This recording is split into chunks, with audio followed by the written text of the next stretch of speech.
recevoir Sylvie Granotier tout d'abord. Je vais la présenter assez rapidement. Elle pourra peut-être rajouter certaines choses. Elle est scénariste, actrice. Vous avez commencé par publier des romans dans la série noire et Ce Bel à tuer est son 12e roman après les plus récents Double jeu, Le passé n'oublie jamais et Cette fille est dangereuse.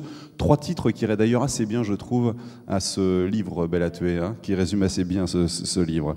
C'est l'histoire très rapidement d'un flic parisien qui prend quelques vacances en province, dans la Creuse précisément, et eh bien, ces vacances vont être troublées par une tueuse en série qui sévit les soirs de pluie. Qu'est-ce que je pourrais raconter d'autre sur vous? Actrice, quelques films, pouvez-vous nous citer quelques films? Le film qu'en général tout le monde a vu, c'est Tandem. Ah oui, de Patrice Lecomte, qu'on a reçu ici. Oui, et c'est drôle parce que je faisais le rôle d'une libraire, et c'était avant que je me mette à écrire. Autrement, je sais pas, il y a un film qui est passé à la télévision que j'aime beaucoup, je ne sais pas si vous avez eu l'occasion de le voir, qui s'appelle Les peines sardines, qui était sur la première grève des ouvrières sardinières. Oui, j'entends une rumeur dans la salle, certains l'ont vu. Voilà. Non, c'est difficile. J'ai tendance à tellement séparer mes deux activités que là, d'un coup, je dis qu'est-ce que j'ai fait? Qu'est-ce que film? Tandem. Bon, à part ça, voilà, c'est tout. D'accord. On reviendra tout à l'heure sur la manière dont vous êtes arrivé au roman. Alors Thierry Serfati, c'est vrai, vous le rappeliez, comme Martin Winkler, que nous avons reçu ici, vous êtes médecin. Je vais aller très rapidement sur son parcours, il reviendra tout à l'heure. Il exerçait en cabinet en Alsace, hein, je crois. Et désormais, il partage son temps, c'est ça? Ouais, tout à fait. Il partage son temps entre la veille scientifique dans un institut d'information et de formation médicale et donc l'écriture de romans. La nuit interdite, c'est le roman dont on va parler aujourd'hui, est le quatrième. Et il marque le début d'une trilogie sur les mystères de la personnalité humaine. Et parmi tout ce qui structure un individu, eh bien, il y a le sommeil, qui est le thème de ce livre, qui nous interdit d'ailleurs toute nuit, tant on a envie de le dévorer. C'est le cas d'ailleurs pour ces 2 livres. L'histoire, c'est celle de Laurence Trély, qui est soigné dans l'unité de soins de sa femme psychiatre. Il souffre de névrose qui annihile totalement sa vie sociale, et sa femme pense pouvoir le guérir grâce à une méthode qui agit sur le sommeil paradoxal. Mais le problème, c'est que sa femme et sa fille sont assassinées. Il voit la scène alors qu'il est pourtant allongé sur son lit d'hôpital. Il voit même le visage du tueur, et le problème, c'est que plus il s'endort et plus sa mémoire s'effrite, et donc le visage du tueur disparaît. Et c'est alors que commence une enquête menée par un commissaire qui va essayer de faire revenir la mémoire à donc ce Laurence Trély.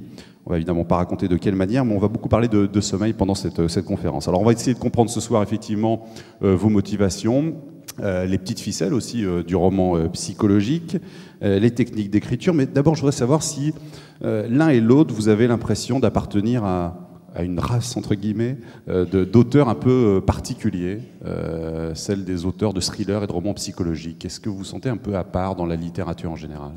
Sylvie ou Thierry? Les deux, on va faire à 2 points. Oui, je pense qu'on ne choisit pas par hasard d'écrire du roman noir. Je pense que c'est un genre littéraire qui engage d'une façon qui reste assez mystérieuse. On était ce week-end à Lyon, à un festival de romans policiers.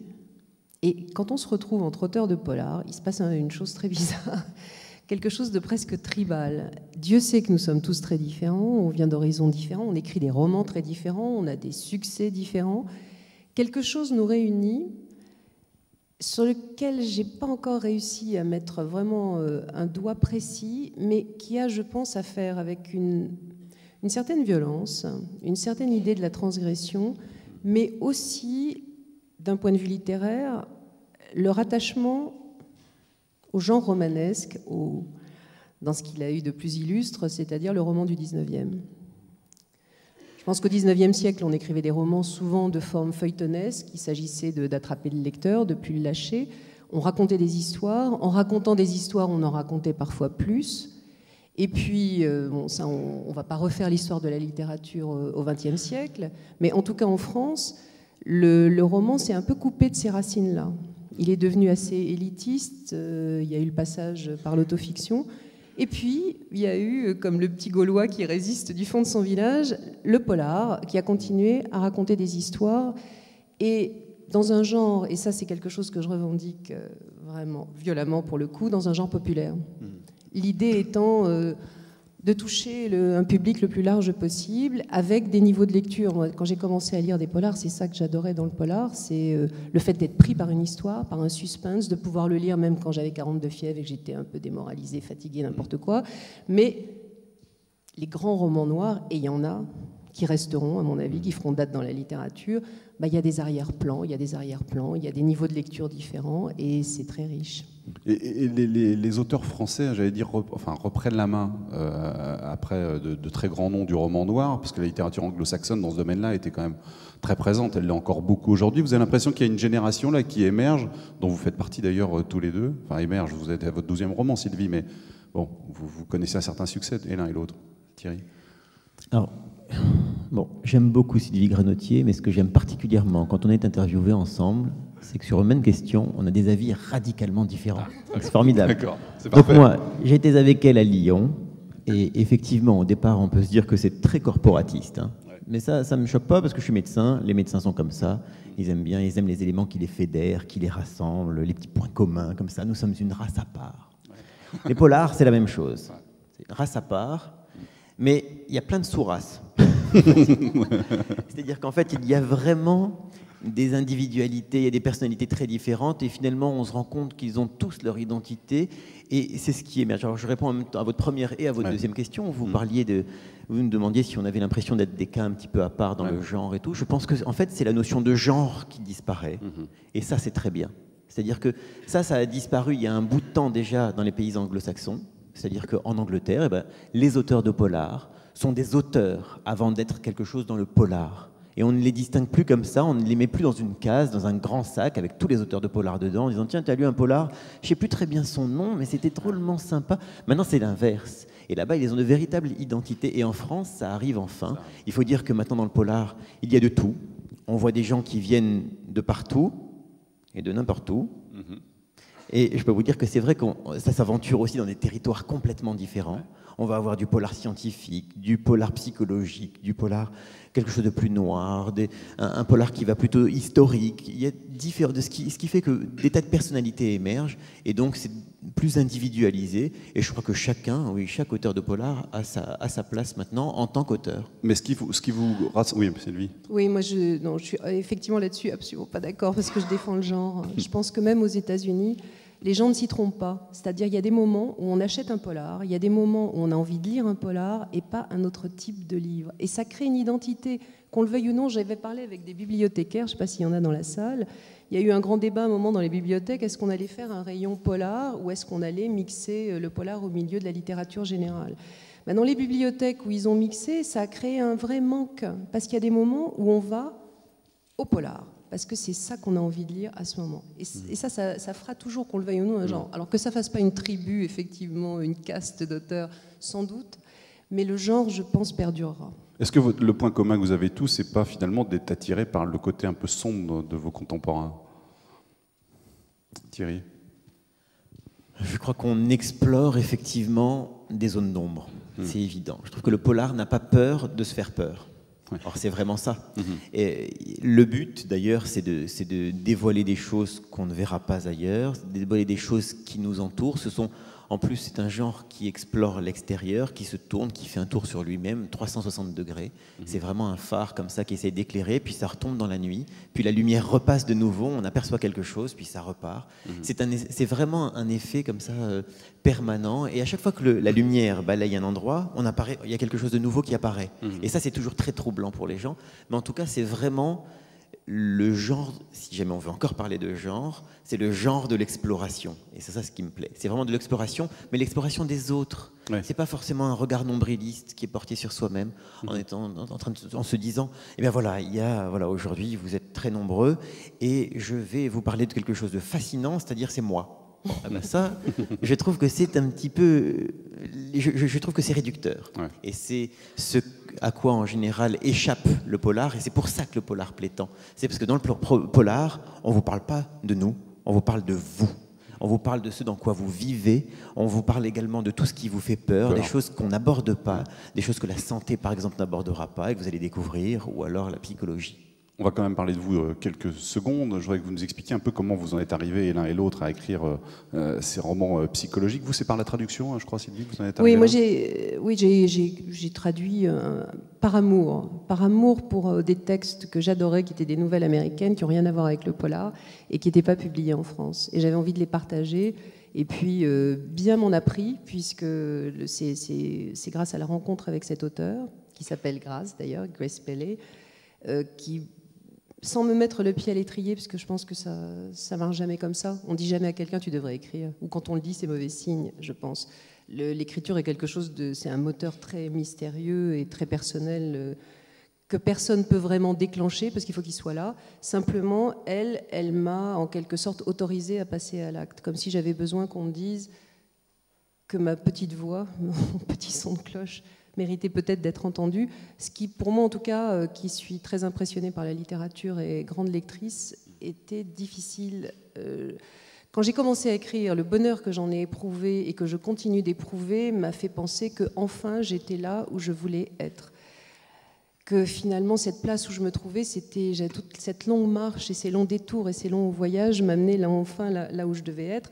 Mais pour m'autoriser à m'y mettre, il fallait un petit déclic et elle a été ce déclic. C'est un peu pareil pour vous quand même, Thierry, non? Vous n'aviez pas, parce que vous étiez médecin, vous n'aviez pas ça en vous quelque part? Vous ne poursuiviez pas ça? Ce qui est sûr, c'est que je n'avais pas le sentiment d'avoir le virus de l'écriture. Ouais. Ça, c'est évident. Mais après, on a d'autres choses qui sont en nous et qui vont trouver des voies d'expression différentes. Moi, je me suis mis à écrire parce que les gens en avaient marre de m'écouter, je pense. Donc, ils m'ont dit, je t'en supplie, laisse-nous, fais quelque chose, va dans une pièce, prends du papier, un stylo, fais ce que tu veux, mais laisse-nous. Je pense que c'était vraiment un moment de ma vie où j'avais besoin de parler, il y avait de gros changements. Et voilà, j'ai préféré l'exprimer à travers une fiction, à travers quelque chose d'un petit peu inhabituel. Et puis, je me suis quand même demandé si c'était pas aussi un besoin de reconnaissance et un peu de gratitude de la part des gens. C'est-à-dire que pendant des années, j'ai soigné les gens, on a trouvé ça tout à fait normal. Puis après, je me suis mis à les tuer, on m'a félicité. Je me suis dit, je continue, écoutez. Ouais. D'ailleurs, c'est assez drôle parce que l'épitaphe de votre livre, vous dites, pour Marcel Benisti, avec mon infinie tendresse, pour celle qui veut encore voir en son petit-fils un médecin dévoué à ses patients, plutôt qu'un meurtrier à la solde de ses lecteurs. Je trouve ça génial. C'est vrai que votre grand-mère vous en veut un peu d'avoir passé de disons que, comme elle est trop gentille pour m'en vouloir, elle est toujours dans cette espèce de mensonge. Elle est encore persuadée d'avoir un petit-fils bien sous tout rapport. Est-ce que vous, ce qui vous a poussé à vous mettre aussi dans l'écriture, c'était l'envie de transmettre aussi vos connaissances médicales? Alors c'est vraiment, là ça vient de loin, je crois. C'est-à-dire que ça vient de l'époque de ma thèse, qui était vraiment le seul vrai texte que j'ai pu écrire avant de me mettre à écrire des romans. Sur quel thème? Justement, j'ai trouvé quand même assez passionnant d'écrire une thèse sur l'effet de l'aspirine sur 300 rats splénectomisés. Donc je me suis dit, c'est ça ou... Voilà, je change de voie. Et puis finalement, je me suis dit, il y avait autre chose qui me parlait beaucoup plus. J'ai toujours été fasciné par l'univers des enfants, qui était vraiment... qui compte vraiment pour moi, c'est une part importante de ma vie, et j'avais envie de savoir un petit peu ce qu'il en était, le rapport qu'ils avaient à la santé. Donc j'ai fait une thèse de psychologie médicale dont l'intitulé était « La signification de la maladie pour l'enfant » à partir de dessins d'enfants de 7-8 ans, qui est l'âge d'or de l'expression graphique. Et j'ai découvert des choses tellement terribles. J'ai eu l'impression que c'était l'image de la maladie et de la santé, mais de façon ancestrale, comme on l'imaginait au Moyen-Âge, avec ce côté châtiment, punition. La maladie, c'était vraiment ça. C'était l'impuissance face à la maladie. C'était la culpabilité. C'était le retrait. C'était vraiment d'être recroquevillé, des petites choses gribouillées dans un petit coin. Et je me suis dit, il y a sans doute, une des clés à ce moment-là, de la perception qu'on a du corps ensuite, de cette peur qu'on a, de ce médecin qui était... Finalement, la maladie, c'était quelque chose, c'était sacralisé, le corps aussi, le médecin était sur un piédestal, on y allait religieusement, on écoutait. Hélas, ça a beaucoup changé, n'est-ce pas, chers confrères? Enfin, tout se perd. Mais toujours est-il que, on avait ce rapport-là à la médecine, et j'avais vraiment envie que dorénavant, les gens puissent aller, je l'ai vu ensuite dans mon cabinet, comme les gens venaient avec cette appréhension, ce dégoût, cette crainte, cette fascination. Il fallait vraiment familiariser un petit peu les gens à cet univers-là. Et je me suis dit, peut-être qu'avec la fiction, où on a le droit de choisir, où on peut prendre ce qu'on veut, vous pouvez prendre un livre, vous arrêter à un premier niveau de lecture, ou aller plus loin, ou découvrir le corps, aller plus loin encore dans l'exploration, ou vous arrêter, ou décider que ça suffit comme ça. Vous allez vous contenter de l'histoire, du suspense, de l'épisode haletant, et refermer le livre ainsi, ou même le refermer plus tôt. Bon, ça, ne me le dites pas, ça me vexe toujours. En même temps, La Nuit interdite, c'est difficile de passer à côté du côté médical dans celui-ci. Peut-être plus encore que dans les précédents, non? Alors, c'était un peu particulier. Là, pour moi, c'était un univers fascinant, dans le sens où, à 60 ans, on a passé 20 ans à dormir et 5 ans à rêver. C'est quand même extraordinaire. Et c'est quand même très frustrant et difficile de se dire qu'il ne s'est rien passé pendant ce moment-là, que c'est juste un repos, un petit peu de paix nocturne. Donc il y avait tellement de choses là-dedans qu'il fallait l'explorer. Alors on va y revenir tout à l'heure. Je voudrais que vous nous disiez aussi, on a parlé un peu de ce qui vous motivait à vous, mais qu'est-ce qui nous motive, nous, à vous lire? Est-ce que c'est un goût de la peur? Eh bien, on se le demande encore, figurez-vous. Quand je dis à vous lire, je parle évidemment en général ce type de roman. C'est le goût de la peur et en même temps avoir l'impression un peu de la contrôler finalement quelque part. Je crois qu'on vit, c'est Chandler qui l'avait dit d'ailleurs dans une de ses lettres, on vit des émotions incroyables, on se fait des terreurs invraisemblables sans courir le moindre risque. Il comparait ça quand vous allez dans ces grandes foires où tout d'un coup on fait des loops comme si on était dans un avion et qu'on allait être éjecté d'un moment à l'autre, sauf que là on sait effectivement soit qu'on peut fermer le livre en disant ça y est. Mais et en même temps vivre, enfin je sais pas, on l'a tous au cinéma comme on a le besoin d'éprouver des émotions et qui vont au point où moi je sais qu'il m'est arrivé d'en éprouver des étranges en écrivant. C'est-à-dire que c'est incroyable d'être en train de fabriquer soi-même une situation de suspense de pure fiction, quand même. Et je reste consciente que c'est de la fiction. Et tout d'un coup, saisie de terreur, de me lever et de faire le tour de l'appartement pour vérifier que quand même, personne n'a pu s'introduire subrepticement. Vous faites peur vous-même en écrivant? Ah oui, parfois. Alors je me sens un peu ridicule, donc... En général, j'essaye de le contrôler. Et puis, il y a un moment où je me dis, bon, c'est pas grave, je vais juste vérifier. Hein. Hop, et je vais vérifier. Mais je vais vérifier. Donc, je pense que si on l'éprouve déjà en écrivant, c'est qu'on va le faire éprouver. On va parler de l'effet cathartique, de l'émotion forte ou de la souffrance ressentie. Et puis, on en revient à ce qu'on disait à propos de la littérature de genre, le fait d'aller découvrir ce qui est caché, d'aller mettre à la lumière ce qui est dans l'ombre, ce que personne n'a envie de voir, les secrets, ça peut être au niveau de l'État comme au niveau d'une famille. Tout le monde a vécu ça et tout le monde a envie de savoir ce qu'il y a derrière. Alors on a plus ou moins le courage d'y aller, mais y aller, c'est mettre à jour une petite vérité qui fait un peu avancer aussi, je crois. Le prochain thème de votre trilogie, ce sera justement la peur après le sommeil. Donc vous commencez à déjà bien connaître ce sujet-là. Donc c'est vraiment ça qui explique, c'est ce goût qu'on a pour la peur. Mais c'est pas n'importe quelle peur. C'est-à-dire que on vit tous. Alors c'est vrai que ça fait un an que je suis là-dessus, donc vraiment la peur, ça commence à me parler.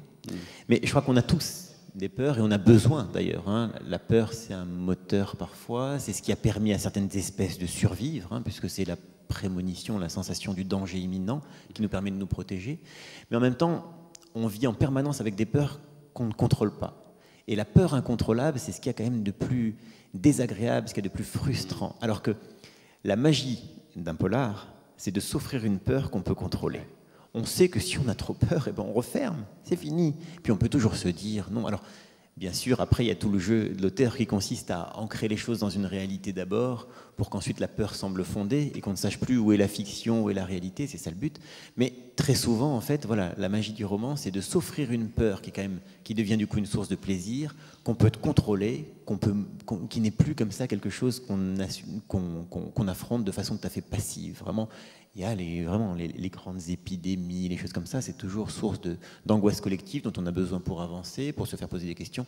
Mais en même temps, celles qu'on peut contrôler, qu'on peut maîtriser, qu'on peut s'offrir, mais quel luxe! Alors, je voudrais qu'on parle de vos sources d'inspiration à l'un et à l'autre, et d'abord à vous, Sylvie. Alors, j'ai repéré une phrase dans votre livre, je suis en train de chercher, j'avais noté, voilà, c'est page 216, et je voudrais savoir si ça vous correspond finalement assez. Et vous allez me dire, vous parlez de votre... J'ai très peur. Non, il n'y a rien de particulier. En fait, vous faites parler une des héroïnes, vous dites Gérard avait sans doute eu le tort de parler à Ariane de ses faits divers, mais elle s'y intéressait aussi depuis le début. Pas seulement les disparus de la Creuse, mais aussi les drames passionnels, la violence en général l'intriguait, sauf en fiction, dans la réalité seulement. C'est une bonne description de vous aussi? Non. Les faits divers, c'est une source d'inspiration? Je sais. L'inspiration, là aussi, c'est un domaine assez mystérieux. Ouais. J'ai toujours lu énormément la presse et je lis parfois des choses qui laissent mes amis absolument stupéfaits. Ça va du fait divers à des rubriques people, à des analyses de problèmes financiers invraisemblables. Je ne sais pas. C'est comme marchant dans la rue, j'ai toujours une oreille qui traîne, j'entends des bribes de dialogue, où je repère un visage, il se fixe en moi, après je laisse la mémoire faire son tri, parce que je sais, j'ai lu le compte-rendu d'un livre il y a une semaine dans un magazine anglais, une critique de livre, et tout d'un coup, il y a eu une phrase, et là je me suis dit, tiens, c'est intéressant. Et je pense toujours à cette histoire, je ne sais pas si vous la connaissez, d'Alexandre Dumas et le comte de Monte Cristo, c'est incroyable. Alexandre Dumas ouvre le journal, il aimait beaucoup les faits divers, et il lit un fait divers, un type était allé en prison, dénoncé par un pote, avait fait de la prison pour rien, il a fait ses 5 ans de prison, il est sorti, il a pris un pistolet, il a tué le pote. Voilà. Et Dumas se dit, la vengeance, c'est un thème génial, et il écrit le comte de Monte Cristo, qui est quand même une histoire nettement plus compliquée que le fait divers dont il s'était inspiré. Parfois, c'est très concret, c'est une notation, et tout ça mature, je ne sais pas exactement comment ça se passe, et ressort à point nommé ou ne ressort pas. C'est-à-dire que je crois beaucoup, je prends des notes, je découpe les articles, et en fait, je n'y retourne jamais. Et quand ça ressort, vous avez conscience à ce moment-là que ça vient de quelque chose que vous avez vu ou lu? Parfois, je sais, j'en connais l'origine, parfois pas. Parfois, je la retrouve. Enfin, cette femme, par exemple, qui prend des autostoppeurs et alors et elle, les c'est tue. particulier. Elle, Ariane, pardon de parler d'un personnage comme ça, mais c'est le seul de mes romans qui a cette histoire-là, donc c'est pas exemplaire de ma façon de travailler habituelle. Je crois que c'est au moment de mon 2e roman, donc ça remonte déjà à pas mal d'années, où j'ai su que j'avais envie d'écrire une histoire où une femme tuait des hommes. À partir de là, c'est comme le type qui tue le mec qui l'a dénoncé. Voilà, on va pas très loin avec ça. Et cette histoire m'a accompagnée. Il m'est arrivé même de commencer à l'écrire, de commencer à y travailler. J'avais des pistes, je savais des choses. Il y a quelque chose qui ne se faisait pas. J'en ai écrit une version il y a déjà un certain nombre d'années qui m'a laissé dans un état de dépression et qui m'a tellement affectée que j'avais l'impression d'avoir un monstre en moi. C'était assez effrayant. Donc, pour quelle raison? Parce que j'avais cette femme tueuse que j'essayais de... non, c'est pas que j'essayais, c'est qu'elle vivait bien, quoi. Elle vivait, et c'est comme si ce que j'allais chercher en moi pour la faire exister était terrible. Enfin, je veux pas dramatiser. Non, mais ça vous pompait toute votre énergie, vous étiez... Oui, c'est ça. Ouais. Je sortais de ma table de travail, vraiment, je le voyais sur mon visage, quoi, drainé. Ça fait bizarre, hein. Moi-même en le racontant, je trouve ça bizarre, mais c'est la réalité de ce qui s'est passé. Et en même temps, cette histoire me tenait. C'est-à-dire qu'elle avait besoin d'être racontée, pour des raisons que j'ignore encore. Et elle a mis beaucoup de temps à trouver sa forme. Et finalement, elle a trouvé sa forme par des tas de biais différents. Alors là, on en rejoint aux sources d'inspiration. Du moment où je l'ai située dans la Creuse, qui est une région que je connais bien et que j'aime bien, et qui l'a ancrée dans des paysages, dans un certain climat, dans une certaine ambiance qui m'était familière. C'est une région qui, pour moi, a été une région de grande peur parce que j'ai une maison extrêmement isolée, que je me suis retrouvée en panne sur une route de campagne en pleine nuit et que là, l'imaginaire part à fond la caisse, mais que curieusement, ce décor m'a aidé à centrer Ariane, à lui trouver un lieu. Comme il vous manquait ça, en fait. Il me manquait ça, et il me manquait surtout, et c'est là que le livre a pu s'écrire, il me manquait surtout le regard sur elle. C'est-à-dire qu'en fait, l'erreur, ça avait été de raconter l'histoire de son point de vue. Et du moment où c'est un homme, et un homme qui incarne la normalité, cet homme, je peux le dire publiquement, est l'homme de ma vie. Je ne l'ai jamais rencontré, mais il me plaît beaucoup. Et il me rassurait, c'est-à-dire qu'il m'accompagnait dans cette histoire, et son regard, et même si lui n'est pas net toujours... Le commissaire. Le commissaire Mangin. Le fait que ce soit lui qui raconte l'histoire, et que ce soit de son point de vue, a permis à l'histoire de se raconter. Mais là, c'est vraiment un cas particulier. Et le livre, on a été pour autant aussi douloureux que la première fois à écrire ou pas, finalement? Ah non, là, après, il s'est écrit... je l'avais tellement en moi, le matériau, il était encore bien à vif, mais au contraire, c'était léger, quoi. C'est une constance dans vos romans, qu'ils se déroulent en province, tout le temps? Ah non, j'ai écrit un roman qui se passe à New York, j'ai écrit des romans qui se passent à Paris. Les histoires déterminent les lieux. Les deux vont ensemble. J'ai toujours l'impression que les décors, les lieux où se passent mes histoires sont des personnages à part entière. Est-ce que la réalité vous importe peu ou est-ce qu'il faut absolument que l'histoire soit crédible ? Oui, je pense toujours que l'histoire n'a pas besoin d'être plausible, elle a besoin d'être crédible. Et ça, je le ressens comme lectrice, comme spectatrice, et quand j'écris, c'est aussi mon propos. Dès le moment où je m'arrête en disant « Hein, quoi ?» Là, on est en train de me mener en bateau, ou on est en train de me donner des fausses pistes uniquement pour me perdre, mais il y a une malhonnêteté c'est terminé, je ne crois plus à rien. Et ça, je mets ça sur le compte de l'honnêteté. C'est-à-dire, je pense qu'un écrivain honnête raconte l'histoire sans entourloupe, et que donc, il est dans la réalité des choses, dans la réalité de la vie. Et je pense que Thierry est un peu comme ça, mais l'histoire est donc une histoire imaginaire, les personnages le sont, mais tout le reste des détails, pour moi en tout cas, doit être d'une exactitude absolue. Je parle que d'endroits que je connais de première main. À chaque fois que j'ai essayé de m'en éloigner, de faire de l'exotisme dans des endroits qui ne m'étaient pas familiers, ça ne prenait pas.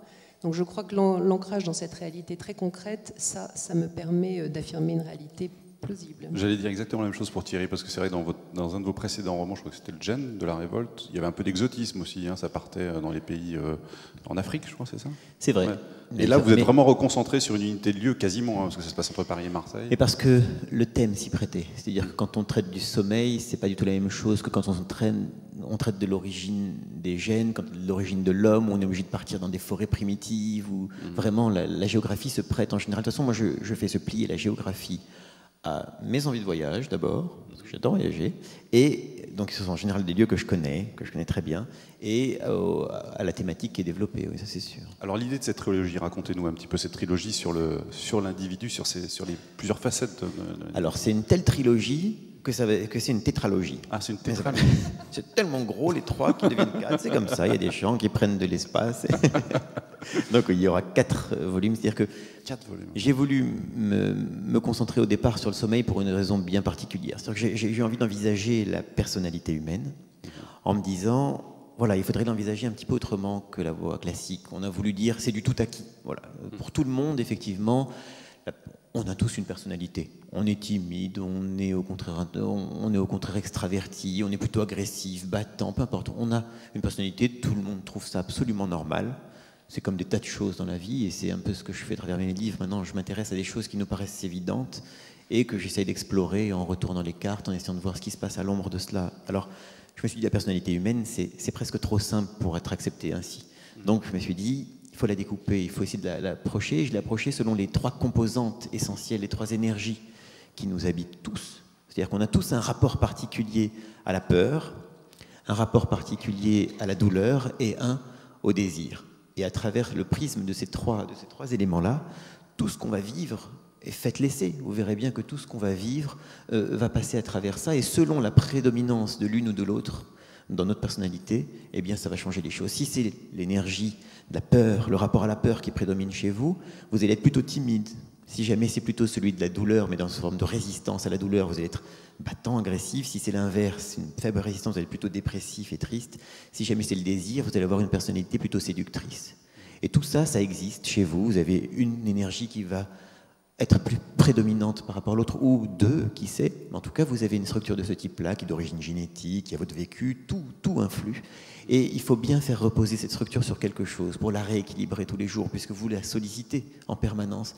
Eh bien, le socle de ce que j'ai appelé la pyramide mentale, qui est le nom du cycle des 4 romans, c'est le sommeil. C'est-à-dire que votre sommeil, ce n'est pas un simple repos, ce n'est pas simplement une phase où on va retrouver simplement un peu de sérénité, s'allonger et puis se sentir beaucoup mieux. C'est une phase extraordinaire où il y a une activité mentale qui est encore plus riche que pendant la veille, ce qui est quand même fascinant. Il y a ces 5 phases, la 4e qui va régénérer tout votre corps, tout le physique, et la 5e qui va être la phase de l'esprit. Vous allez assimiler tout ce que vous avez appris de neuf dans la journée. Le sommeil paradoxal, donc, c'est ça. C'est le sommeil paradoxal. On l'appelle paradoxal d'ailleurs parce que paradoxalement, le corps est totalement inerte. C'est ce moment où votre corps est si lourd, on peut lever un bras, il retombe, on n'arrive pas à réveiller les gens. En revanche, l'activité cérébrale est fascinante, fabuleuse. Elle est encore plus riche. que pendant la veille. Alors c'est vrai que pendant ce moment-là, vous balayez tout votre répertoire génétique, on compare votre répertoire à l'expérience nouvelle que vous venez de vivre, on l'assimile, on l'intègre, on le laisse dans une petite case, ça va ressortir, et c'est la fameuse période du rêve. C'est-à-dire que si vous rêvez, c'est forcément dans cette période-là. Et si vous vous réveillez avec le souvenir d'un rêve, c'est qu'on vous a réveillé pendant cette phase-là. Mais le rêve est capital. En fait, on est tous programmés pour dormir au départ. C'est-à-dire que le sommeil, ça fonctionne comme un pacemaker qui fonctionne en permanence. Et en réalité, votre phase d'éveil, ce ne sont que des pauses dans ce sommeil, ce qu'on ne sait pas. On pense toujours à l'inverse, on pense que voilà, on est éveillé. Alors ça va rassurer tous ceux qui sont neurodormeurs. Je savais que j'étais fait pour dormir. Mais c'est vrai, ouais. C'est exactement ça. Mais c'est incroyable, parce que quand on vous entend parler, on a l'impression que vous avez écrit une thèse justement sur le sommeil. Comment avez-vous procédé? Vous avez fait des dizaines de Alors ça, c'est un travail... les spécialistes? C'est un travail d'une année pratiquement. Ah oui. Ah bah oui. Oui, il faut rencontrer... Qu'est-ce que vous saviez d'abord sur le sommeil avant? Qu'est-ce que avant, vous aviez des certitudes comme nous tous. Que j'avais besoin de 8 heures de sommeil. D'accord. Ça c'était sûr. Après l'avoir écrit, je me suis dit, il vaudrait mieux que je dorme un peu moins, compte tenu de ce qui peut s'y passer. Mais j'ai rencontré des personnes formidables qui faisaient de l'exploration du sommeil. J'ai lu énormément de choses, j'ai ressorti mes livres, mes textes, ce qu'on appelle les textbooks qu'on avait de mes études. Je suis allé rencontrer des gens ailleurs, parce que curieusement, et notamment pour la peur, qui est le prochain volume, puisque je vais explorer chaque phase de cette personnalité humaine, eh bien, je me rends compte qu'en France, c'est un petit peu plus difficile quand on veut se renseigner, quand on veut rencontrer les gens, parce que voilà, les voies d'abord sont pas si faciles. Aux États-Unis, en l'occurrence, vous pouvez être un kidam parfait. Vous venez de n'importe où, d'un petit étudiant de rien du tout, vous dites « ce que vous faites me passionne », il vous ouvre les bras. Et il vous dit venez. Donc j'ai fait une partie en France de ce qui me paraissait plutôt accessible et une autre partie aux États-Unis, en Californie, à Berkeley, dans un laboratoire d'exploration pour la peur. Mais pour le sommeil, je suis resté ici et là vraiment, je me suis enfoncé dans des profondeurs insoupçonnées. Et j'aurais pu ne jamais m'arrêter d'ailleurs. Justement, ce que je vais vous dire, au bout d'un moment, on en a tellement d'informations qu'on ça pourrait continuer pendant encore 1 ou 2 ans. Vous pourriez y être encore et ne jamais écrire le roman. À quel moment on se dit je m'arrête, j'ai assez? Mais là, je me dis c'est plus possible. Ouais. Comme j'ai toujours 3 ou 4 romans dans ma tête d'avance, je me dis mon garçon, si tu t'y mets pas, le dernier, tu vas l'écrire dans ta tombe. Donc il fallait que je m'y mette. Ouais. Donc c'est vrai que... Mais j'ai besoin de ça, et en fait je me rends compte que plus je travaille sur un sujet, plus de temps ça prend, plus ça prend de temps, et et moins j'en utilise. C'est-à-dire que mon but, c'est de ne pas faire une tartine scientifique dans un livre, sinon c'est assommant. Il ne faut pas que ce soit docte. Donc je me rends compte que plus je connais le sujet, plus je le maîtrise et moins j'ai besoin d'en mettre. Mais je mets ce qui est vraiment utile, ce qui va vraiment servir à l'intrigue, ce qui va être au service des personnages, de leur avancée, de leur trajectoire et de l'histoire. Alors je cherchais, en même temps que vous parliez de l'exemple, pour crédibiliser votre récit, vous citez l'exemple de la navette Challenger. J'arrive pas à retrouver le passage. Ça, c'est un événement effarant. C'est pour montrer surtout l'impact et l'impact de la fatigue et de la privation de sommeil. Le sommeil est tellement capital, notamment cette 5e phase du sommeil, elle est tellement importante que si on en est privé, c'est un dérèglement complet de la personnalité. Et c'est ce que je vous disais tout à l'heure, si vous étiez plutôt timide, vous allez basculer dans l'autisme. Si jamais vous êtes simplement agressif, battant, mais dans le bon sens du terme, vous allez devenir un psychopathe criminel. Si vous êtes un simple séducteur, vous allez devenir complètement érotomane. Mais il y a d'autres choses avant que votre personnalité bascule complètement. Il y a d'abord des troubles. Vous savez, vous avez tous fait l'expérience d'une nuit blanche. On n'est pas très bien le lendemain, on ne se concentre pas très bien sur les choses, on fait répéter 15 fois les mêmes paroles. Puis après, ça devient des petits troubles de la vie, on a des hallucinations. Et puis, il y a des phénomènes de plus en plus importants, et notamment ce qu'on appelle l'amnésie du futur. Alors, l'amnésie du futur, c'est fascinant et terrifiant en même temps. C'est l'incapacité de prendre un élément de son passé, quelque chose qu'on a compris, qu'on a pourtant réellement assimilé, et de le projeter dans le futur. C'est-à-dire qu'on n'arrive pas à tirer de leçons de ce qu'on a appris et en tirer une conséquence pour ce qui risque de se produire. Et ça a été l'exemple de la navette Challenger. Vous vous en souvenez peut-être, en 86, cette navette est partie et elle a explosé juste après le décollage avec ses occupants, et ça a été un véritable drame, et c'était d'autant plus dramatique quand on a su pourquoi ça s'était produit. Eh bien, en réalité, la personne qui a donné le compte à rebours l'a donné alors qu'on l'avait prévenu, avant la fin du compte à rebours, on l'avait prévenu qu'il y avait une avarie technique, qu'il y avait un problème technique, il le savait, on le lui a dit. Or, il n'a pas su en tenir compte, c'est-à-dire qu'il a effectivement eu cette amnésie du futur, c'est-à-dire qu'il arrivait à faire le lien, on aurait pu faire le lien, il savait, avarie technique égale problème, il faut arrêter le compte à rebours. Il n'a pas fait ce lien-là, dans son cerveau, ça ne s'est pas fait, Il a assimilé la notion, l'information, mais il n'en a pas tiré la conséquence pour le futur. Il a donné le compte à rebours, la navette a explosé. Et on s'est rendu compte après cela qu'il avait dormi 2 heures au cours des 3 dernières nuits. Voilà à quoi peut tenir un drame, un véritable drame technologique, mais surtout un drame humain. Alors ça, c'est une des petites choses. Mais la privation de sommeil, c'est terrible. Il n'y a pas un navigateur au long cours qui, vous savez, qu'ils dorment très peu, ils apprennent à dormir sur des périodes de 20 minutes. Ils ont quand même leurs 5 phases, c'est indispensable, on a besoin de ces phases. Mais ça va être raccourci. Cela dit, ça entraîne quand même des conséquences. Il n'y a pas un qui ne vous dit pas, mordicus, qu'il a vu le TGV au milieu de l'Atlantique. Ça, c'est sûr. Et alors, ils ont bien sûr tous vu la vache sur le pont.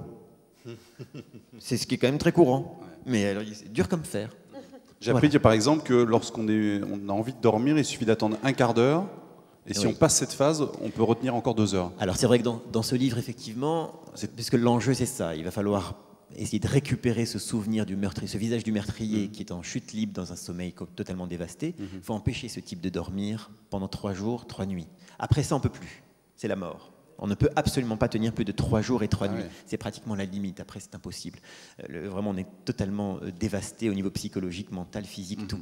Alors, il faut l'empêcher de dormir. Et là, donc, des scientifiques vont l'aider, des gens qui vont venir avec des moyens tout à fait atypiques. Et notamment, ce petit truc, si jamais, mais ça marche qu'au début, je suis désolé, ça va pas tenir.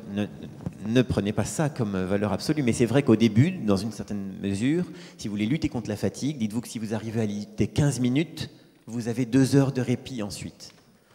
Au bout de 2 jours, je ne peux pas vous assurer la même chose. Allez dormir quand même. Est-ce que ces expériences, qui, comme dans votre livre, sont menées sur des patients et notamment des criminels, existent réellement ?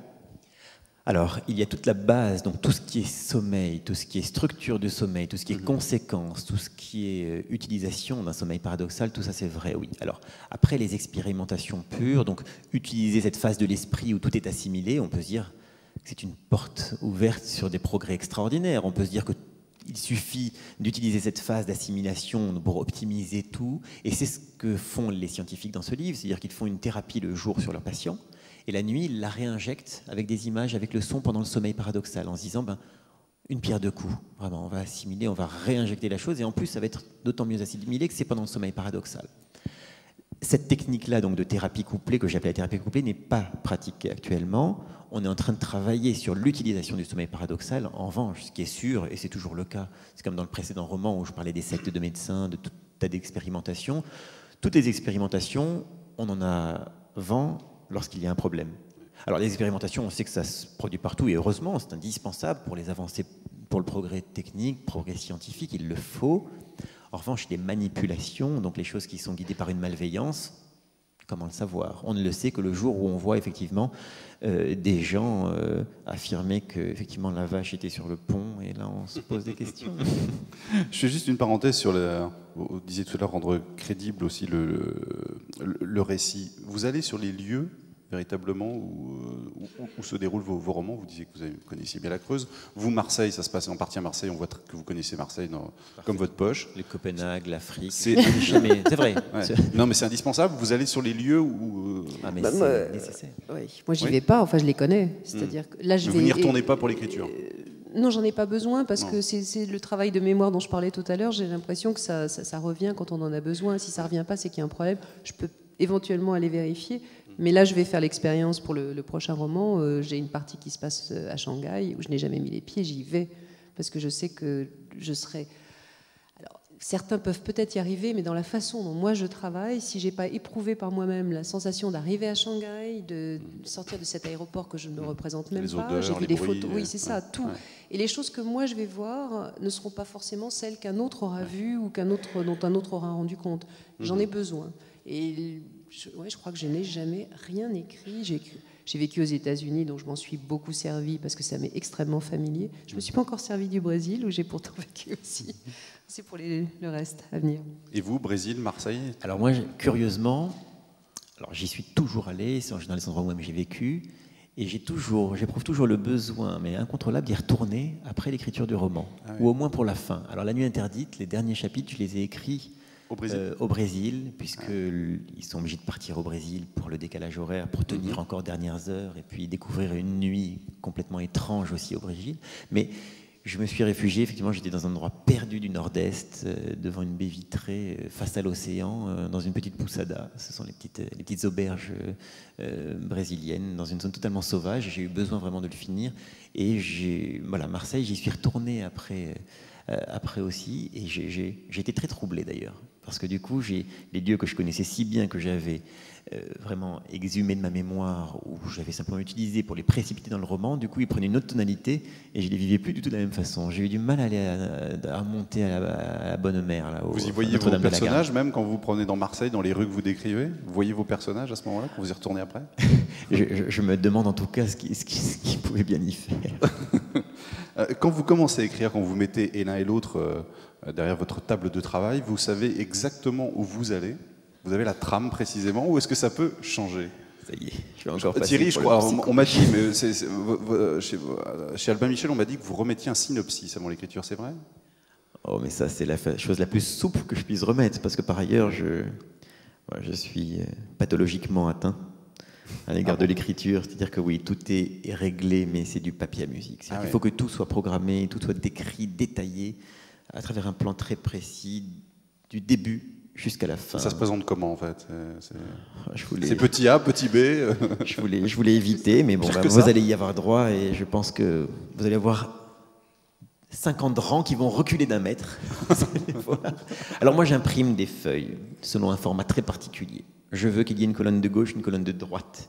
Il y a 10 cases par ligne. Il y a 10 lignes, pardon. Dans la colonne de gauche, ce sont les titres des chapitres, écrits au feutre noir pointe 07. Gare à vous, si vous changez mon 07 pour un 05, je suis très malheureux. Et vous signez vos autographes aussi avec un 07? Absolument, et là je suis malheureux, j'ai du 05, donc je ne sais pas ce que ça va donner. À droite, ce sont les MAD, messages à délivrer, au crayon de papier, pointe HB. Il faut que ça corresponde. Je déteste que quelqu'un passe le doigt sur ma zone MAD, là où il y a le crayon de papier, parce que ça fait des traînées, je suis obligé de tout recommencer. J'ai horreur de... Donc du coup, je les mets sous feuilles plastifiées transparentes, qui sont ensuite agrafés sur le haut. Tiens, j'ai oublié de le dire, c'est vrai, ça, je ne t'avais pas dit parce que je voulais pas que tu saches tout sur moi. Et pour qu'on puisse pas les sortir. J'ai horreur qu'on les mélange. Une sainte horreur. Vraiment, il ne faut pas y toucher. Voilà, donc tout est fait vraiment jusqu'à la fin. Mais je pense que c'est essentiellement pour maîtriser l'ensemble, surtout que... Ça fait un peu serial killer ce que vous nous dites là comme description, le gars qui maîtrise Alors, tout. Alors c'était ça. C'était ça. C'est ce que n'arrête pas de me dire les patients qui m'attendent à la sortie des dédicaces. C'est d'ailleurs pour ça qu'on a demandé une photocopie de vos pièces d'identité. Je voulais être sûr que personne ne faisait partie de ma consultation. Non mais donc vous ne bougez pas. Vous savez exactement où vont aller vos personnages. Non, il y a vous avez une une fiche sur chacun d'eux? Alors, vous plaisantez? Vous croyez que ça va venir comme ça? Évidemment. Donc mes personnages, je les prends un par un. Ça dure en moyenne 6 semaines, 2 mois. Je prends les personnages principaux, j'en fais des fiches. Il faut que ça aille vraiment de la naissance jusqu'au bout. Mais pas parce que je vais tout précipiter ensuite dans le roman, il n'y aura que certains éléments, mais c'est parce que j'ai envie qu'ils aient une véritable identité, que c'est comme nous. C'est-à-dire que nous, notre passé nous influe vraiment sur notre façon de réagir. Je pense qu'on a dû me faire refaire quelques plans dans mes jeunes années, et que je devais être assez brouillon, et qu'aujourd'hui je fais ça. Donc ça va être la même chose pour les personnages, pour qu'ils ne parlent pas tous de la même façon, pour qu'ils ne réagissent pas tous de la même façon dans une même circonstance. C'est capital. Donc ça aussi, c'est vraiment très étudié. Oui. Mais comme ils ont du coup une vraie identité, une vie, ils m'échappent rapidement. Ils ont une liberté aussi, c'est très important qu'ils aient ça. Donc pour contenir ce que je peux contenir, je les mets au moins sur des rails. Il faut que la trame soit là et ils ont le droit ensuite de réagir comme ils le veulent. Puis ensuite, ils m'échappent, donc de toute façon... Je rassure tout le monde, ça ne se sent pas du tout quand on le lit. Absolument. Si, on sent la personnalité très fouillée de chacun, ça c'est clair. Non, mais ce que je veux dire, c'est qu'il y a une liberté apparente dans l'écriture, ça a l'air comme ça de s'enchaîner très spontanément. On n'a absolument pas l'impression qu'il y a un papier millimétré qui a précédé tout ça. Un psychopathe est à ses côtés. Exactement. Mais ça, je le sais. Et vous, alors Sylvie, c'est aussi... Non, moi j'ai des règles, mais qui sont plus traditionnelles, je vais dire. J'ai rien d'obsessionnel en fait. Il y a des règles qui sont simplement qu'il faut s'obliger à écrire d'une certaine façon. Un livre, il ne s'écrit pour moi en tout cas, qu'à force de discipline. Je sais que si je me mets pas à ma machine tous les matins à heure fixe et si je n'y reste pas jusqu'à ce que j'ai pondu ce que j'ai à pondre, le livre n'avancera pas. Il y aura toujours de bonnes raisons de ne pas m'y mettre. Voilà. Ça, ce cadre-là existe. Pour le reste, J'ai effectivement une trame, je sais grosso modo d'où je pars et où je vais, je la note, ça je le note à la main d'ailleurs. Bon, ça va mieux. La seule partie que je fais à la main, c'est la trame. Je sais qu'en général, en dehors du fait que j'attends généralement ce moment merveilleux où il est absolument impératif que, voilà, ça y est, j'y suis, il faut que je raconte cette histoire et là je peux commencer. À chaque fois que j'ai essayé d'écrire parce que ça me manquait, parce que j'avais envie d'écrire, ça n'a pas pris. Il fallait qu'il y ait une nécessité impérieuse de raconter cette histoire à ce moment-là. Ça, c'est le détonateur. Et on y reviendra peut-être plus tard. Le très important, c'est la scène fondatrice, c'est-à-dire en général, c'est la première scène. Et cette scène qui est un peu la matrice du roman à venir, celle-là, tant que je ne l'ai pas, rien ne viendra. Une fois que je l'ai, et qu'elle est assez forte pour correspondre à ce que j'espérais, elle est assez riche de possibles pour me tenir sur toute la durée du récit. Eh bien, on allait en parler justement de la première page. Je voulais juste poser une question à Thierry Serfati avant. Est-ce que votre livre s'écrit aussi dans le sommeil ?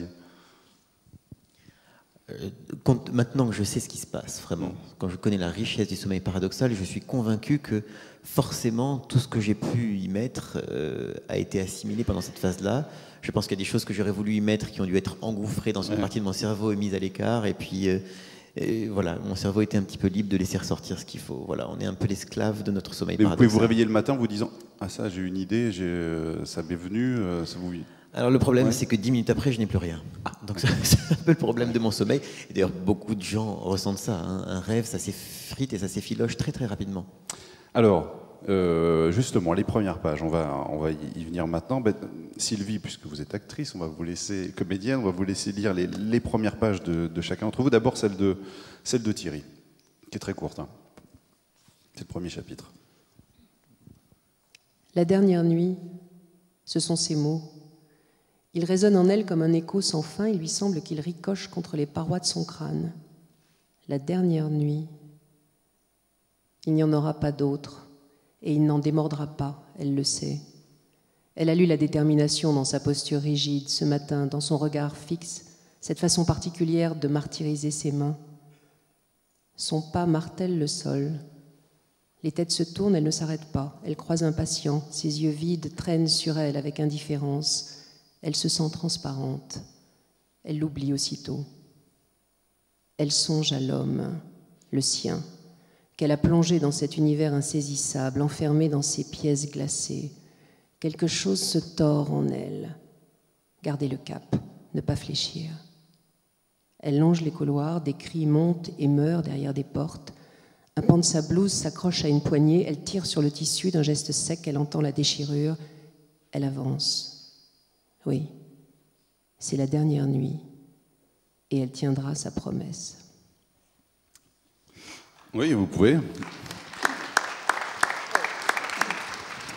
La magie des mots, hein. Enfin, la magie de la voix de Sylvie Granitti. C'est incroyable. Ouais. Je suis même pas sûr d'avoir écrit la page, pour vous dire. C'est étonnant parce que dans le précédent, on en parlait tout à l'heure tous les deux, le gène de la révolte, votre précédent livre, commençait par une course-poursuite que je vous conseille vraiment de lire, époustouflante, un plan séquence de cinéma absolument incroyable. Et là, c'est tout l'inverse, pas de scène de meurtre. Déjà, on rentre dans le psychologique, dans ce que va être le roman. Une page comme ça, une première page comme ça, c'est quoi? C'est une semaine d'écriture? J'exagère? On l'a refait 15 fois, 20 fois pour... Donc, curieusement, chez moi, la première page, c'est le signal qu'il faut lui mettre. En général, j'attends qu'elle vienne. Elle vient très vite. Et lorsqu'elle vient, ça veut dire vas-y. Vas-y, parce que là maintenant il faut y aller. On peut plus. De toute façon, on est pris à ce moment-là dans une espèce dans une déferlante. Quand vous dites vous êtes prêt, c'est quoi? Vous avez les mots, vous avez les phrases. C'est vraiment. Alors, elle parlait tout à l'heure d'impériosité. Ça s'impose à vous. C'est-à-dire que cette phrase-là, je savais que je pense que j'avais envie de donner une tonalité mentale à la chose. Il fallait qu'elle entre. Cette femme se souvient des mots de son mari. Elle marche, les pas claquent comme ça sur le sol. Ça l'obsède comme ça obsède son mari. On va rentrer dans le domaine de l'obsession, dans le domaine d'une certaine angoisse, et il va falloir y aller. Et de la même façon qu'elle dit vas-y, moi j'ai dû y aller. Quand c'est venu à vous, vous l'avez écrit de cette manière-là, ou justement il y a eu plusieurs versions de cette première page? Je l'ai écrit de façon un peu plus longue. On va dire qu'il y avait 20% de plus Mais c'était des mots, c'est-à-dire c'est pas des phrases en plus, c'est que j'avais tendance à mon sens, à en mettre trop, et j'ai rayé. Des adjectifs ont sauté, des phrases se sont raccourcies, enfin ont été raccourcies, j'ai mis des points, et je voulais que ce soit très sec. Voilà, je veux que ce soit aride, parce que ça va plus vite, parce qu'on n'a pas le temps. Le psychologique passe par autre chose, il passe par l'attitude, par le geste, par le factuel, par la circonstance, par le choc. Donc je voulais que ça s'en tienne là. C'est plus important que dans tout autre type de roman, la première page, parce que tous les auteurs qui sont venus ici nous disent effectivement la première page, ils la retravaillent des milliers de fois, des dizaines de fois. Est-ce que là, c'est encore plus important que dans un roman classique, Sylvie ou Je ne sais pas, je pense que c'est important pour tout le monde. Là, c'est vrai que c'est intéressant dans le cas de Thierry, parce que dans le précédent, c'est le contraire. Hein. C'est dans la longueur, dans le rythme. Et je crois que c'est pour ça que ça nous est si important. Je crois que la première page, elle va être indicatrice pour le lecteur. On n'a jamais tort, finalement, quand dans une librairie, on lit la première page d'un livre pour voir si on a envie de continuer. Mais je crois que pour nous aussi, elle dit déjà plein de choses de ce que va être le roman. Et une fois qu'on tient ça, on tient sa couleur, on tient son rythme particulier, et c'est toujours différent. Mais moi, je sais que j'ai été beaucoup aidée dans cette histoire des démarrages des romans, parce que j'avais un problème de démarrage. Et là, on est dans le genre. Alors, dans le genre littéraire, le fait que je tardais toujours à démarrer. Je sentais bien que ça démarrait un peu lentement, et c'était pas comme je voulais que ça démarre. Et puis, j'ai lu un jour un livre d'une femme qui s'appelle Anne Dillon, dont j'ai jamais lu le moindre roman, mais qui est une romancière, et qui expliquait qu'un jour, elle avait compris que ses romans commençaient au 2e chapitre. Et qu'elle avait besoin de son premier chapitre pour se mettre en train, en quelque sorte. Donc, un chapitre d'exposition, voilà, où on va aller, qu'est-ce qu'il fait, blablabla, et qu'en fait, l'histoire commençait réellement au 2e. Et ça m'a fait gagner beaucoup de temps. Et là, quand j'ai lu cette première page de Thierry, c'est vrai que on est dedans. On ne sait pas où, on ne sait pas qui est cette femme, c'est extrêmement mystérieux, mais on est dedans. Et la question est, pour nous aussi, je crois, d'être tout de suite dedans. Vous, c'est d'une autre manière, en revanche. C'est plus violent. Je vous laisse commencer, vous le souhaitez. J'ai noté plutôt ici, ça fait 6 pages à lire, hein. C'est beaucoup. Donc, je vais les lire plus vite. Donc c'est une femme qui est dans sa voiture, il pleut. Soudain, elle l'aperçut. Il l'attendait. Il l'avait entendu venir et s'était placé là où elle ne pouvait pas le rater, sur la chaussée, un bras levé. Elle ralentit pour bien le voir. Il avait relevé son blouson par-dessus sa tête. Sa cigarette rougeoya. Il avait tiré dessus une dernière fois et elle aima son geste de la jeter au loin. C'était courtois. On n'en fumait plus les voitures aujourd'hui. Il portait un jean, un gros pull sombre, il était très mouillé. Elle avait hâte de voir sa tête. Elle s'arrêta à sa hauteur, actionna la vitre qui descendit lentement avec son ronron délicat. Il approcha son visage, pas bien joli, mais lisse. Grosse, belle bouche, yeux sombres, sourcils épais, boule à zéro. Elle demanda « Qu'est-ce qui vous arrive ?» Sa mobilette était tombée en panne, il l'indiqua du menton, derrière lui, couché sous un bosquet d'arbres, comme un cheval las.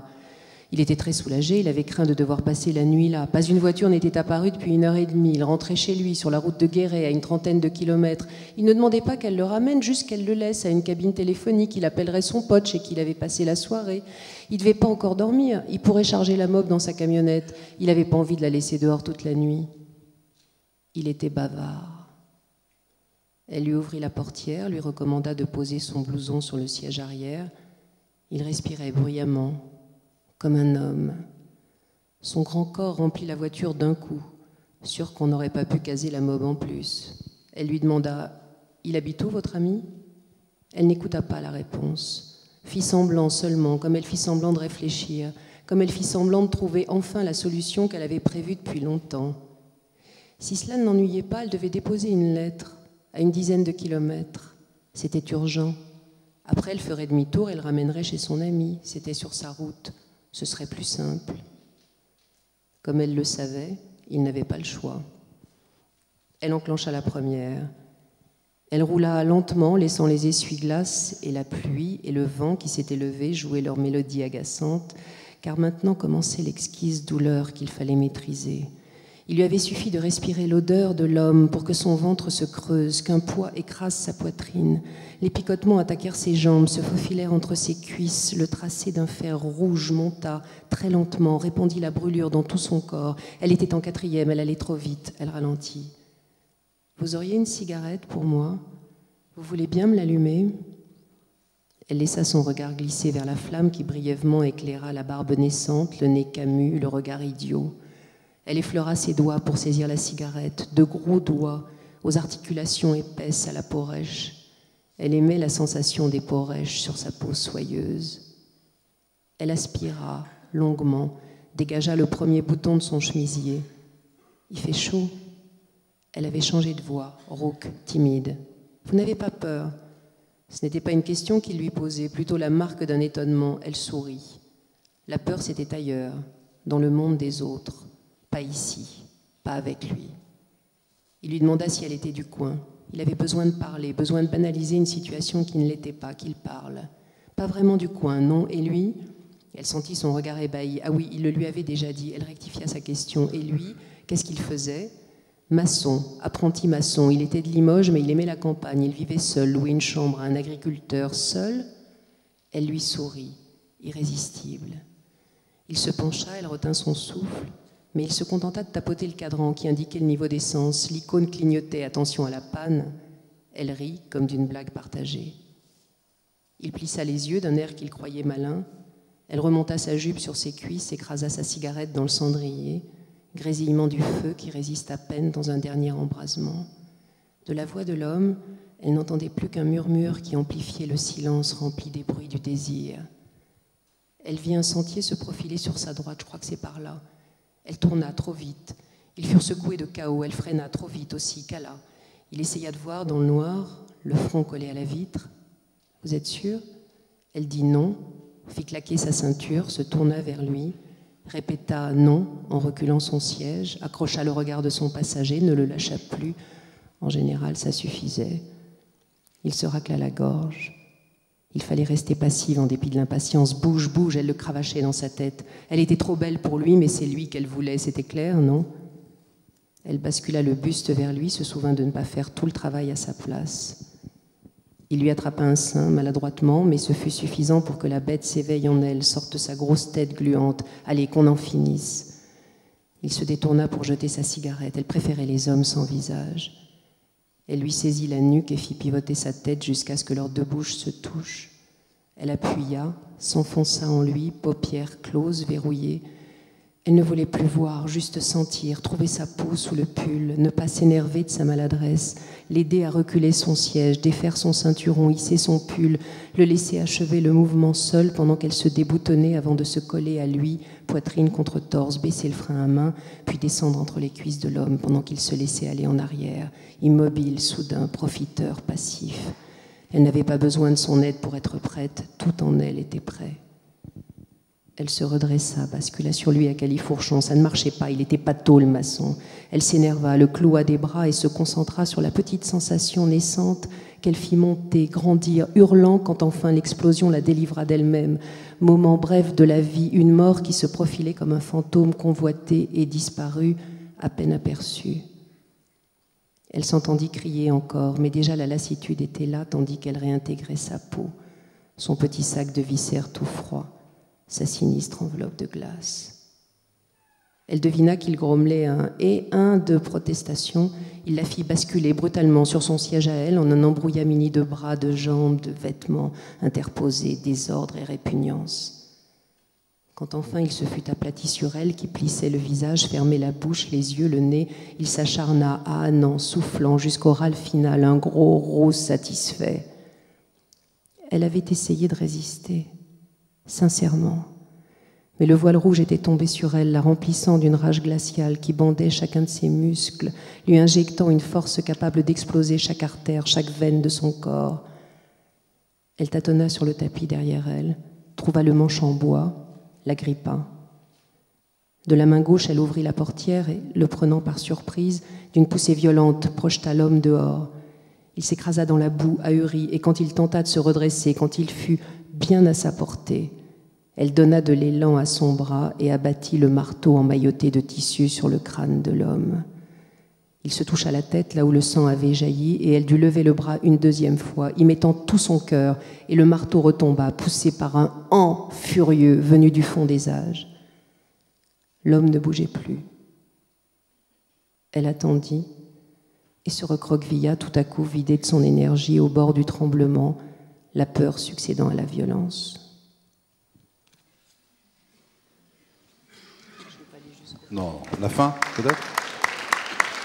Ça sera la surprise. Qu'est-ce que le lecteur que vous êtes pense de cette scène d'ouverture, Thierry? Alors, vraiment, bon. Il manque pas une image, en fait, à notre film. Vous savez que, bon, ça doit se sentir, bien sûr que j'aime beaucoup Sylvie Granotier, et donc, ce que je vais dire, je voudrais que vous le détachiez de ça, parce que je pense que je voudrais d'abord faire un premier compliment, parce que pour moi, alors que tu as une magie, tu as une façon de lire qui est extraordinaire, eh bien, ça n'a presque rien changé pour moi par rapport à la lecture de la scène. Et pour moi, c'est vraiment un compliment. Parce que ta lecture est tellement magique. Moi, quand je l'ai lu, j'ai eu toutes ces émotions-là. Parce que je crois qu'il y a dans... Pour moi, c'est un peu... C'est vraiment là une scène de maître, dans le sens où c'est ce que j'appelle l'art de la dissémination. Ça veut dire que...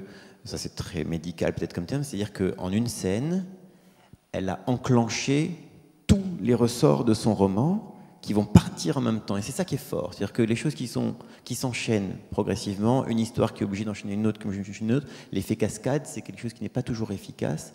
Elle arrive, et c'est pour ça que c'est très fort dès le départ, c'est qu'il y a tout. Il y a l'intrigue, il y a le personnage, il y a les éléments du passé dans ce personnage, il y a du factuel, il y a de la sensation et du ressenti, et tout ça sans qu'il y en ait trop, parce qu'il n'y a rien de moins explicatif, et c'est ce qui est génial chez Sylvie, c'est ça, que cette scène-là. Donc il y a tout. Il y a tout qui démarre en même temps, donc ça fait une espèce de brouhaha hurlant. C'est comme une course, c'est comme un démarrage de Formule 1 pour moi. Ça, c'est vraiment voilà, la maîtrise parfaite de la première scène. Je copierai. Vous avez conscience que vos livres sont d'une noirceur extrême, et quand on vous voit, quand on vous écoute depuis une heure, comment est-ce qu'une femme comme vous peut écrire des livres comme cela? C'est ce que tous mes amis me demandent. Je ne sais pas moi-même. Ça, c'est très très difficile de répondre à ce genre de questions. Je sais en tout cas que les histoires qui me viennent sont des histoires noires que j'ai quand même appris j'ai appris petit à petit à les ouvrir davantage à la fin. Puis je pense à la fin de celui-là en me disant c'est un cauchemar, c'est complètement fermé. En règle générale, j'ai quand même appris, je crois, par rapport à la noirceur de mon premier roman en tout cas, que grâce à une phrase de Grace Pelley que j'ai traduite, où elle m'avait dit « Tout le monde, dans la vie comme dans la fiction, a droit à un destin ouvert ». Et l'idée que quand on raconte une histoire, on annule le destin, ou on lui enlève tout échappé, on lui ferme porte et fenêtre, c'est pas bien, ça doit pas être comme ça. Et je pense que je vais vers des sujets. C'est vrai que là, j'avais cette image d'une femme qui tue des hommes. Non pas que j'ai envie de tuer des hommes moi-même, mais je pense parce que j'étais intriguée, peut-être à force de lecture, de faits divers et de choses mystérieuses, aussi de confidences reçues. Parce qu'on parle beaucoup de la violence faite aux femmes, d'ailleurs pas toujours assez, mais on ne parle pas toujours de la violence qu'il y a dans les femmes. Je pense que le rapport à son propre désir est une chose très compliquée. Et j'avais envie d'aller voir, et peut-être qu'il m'a fallu toutes ces années, parce que c'était compliqué d'aller y voir, là où le désir devient une peur de soi-même, une peur de la vie au point de pouvoir en mourir, et pour ne pas en mourir, au point de pouvoir tuer. Voilà, si je devais résumer, ce serait quelque chose comme ça. Est-ce qu'il y a une écriture masculine et une écriture féminine d'un meurtre? Là, cette écriture-là, il y a quand même beaucoup de sensualité en même temps dans ce qui se passe là, dans cette voiture, Thierry. Après, Sylvie va lire la scène de votre meurtre à vous, que vous avez écrite en tout cas. Est-ce qu'il y a une écriture différente selon vous? Comment on peut être original aussi dans une scène de meurtre? Parce qu'on en a lu tous et vu tous des dizaines et des centaines. Je ne crois pas qu'il y ait une écriture différente. Je pense que de toute façon, il y a autant de meurtres qu'il y a de conception de meurtres et de mentalité. C'est-à-dire qu'on a tous une façon d'aborder les choses différemment. On a tous, d'une façon ou d'une autre, le fantasme du meurtre, à mon sens. C'est-à-dire qu'on a tous eu envie de tuer quelqu'un. S'il y en a un qui me dit le contraire, il ment. Je ne croirais personne.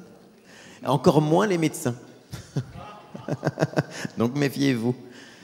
Donc je suis convaincu qu'il y a vraiment une originalité à mettre dans le maire, une particularité, c'est la façon de voir les choses et d'y faire venir les gens.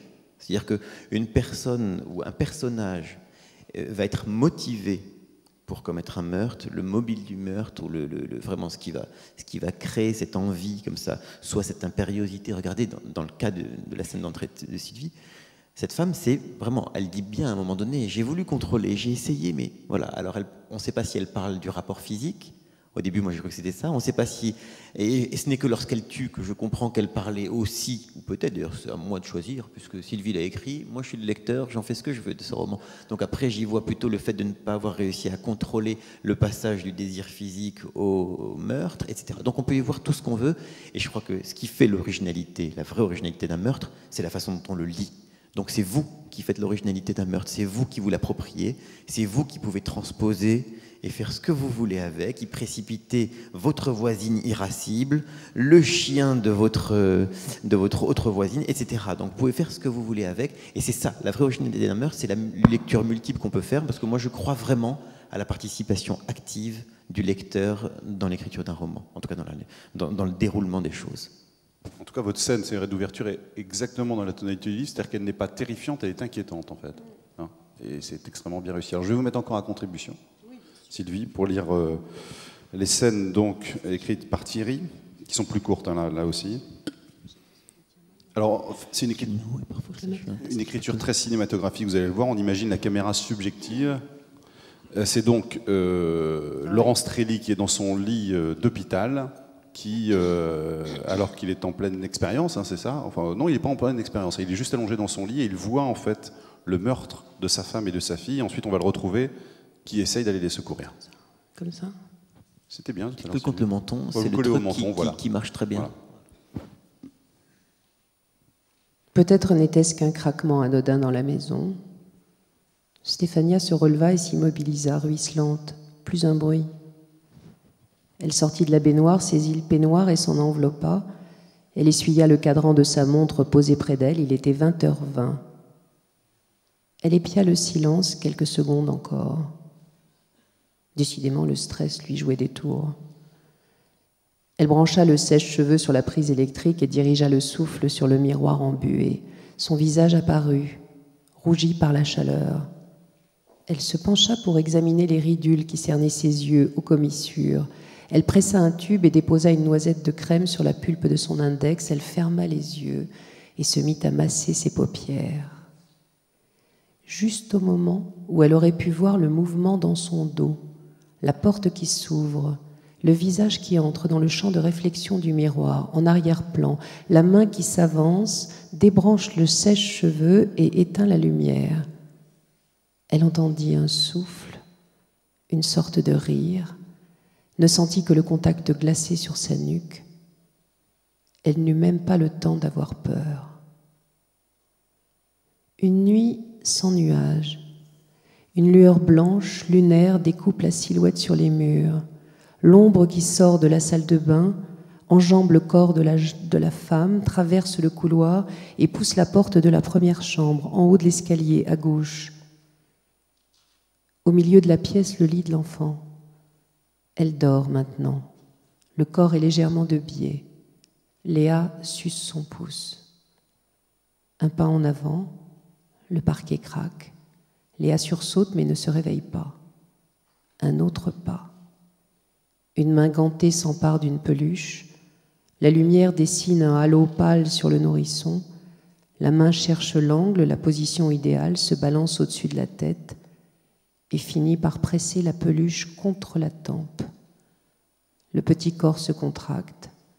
L'autre main enfonce le canon de l'arme dans la fourrure synthétique. Un déclic, une détonation étouffée. Lumière blanche, drap pourpre. Le tueur s'est penché. Son visage apparaît dans la lumière. Puis c'est la nuit noire, à nouveau.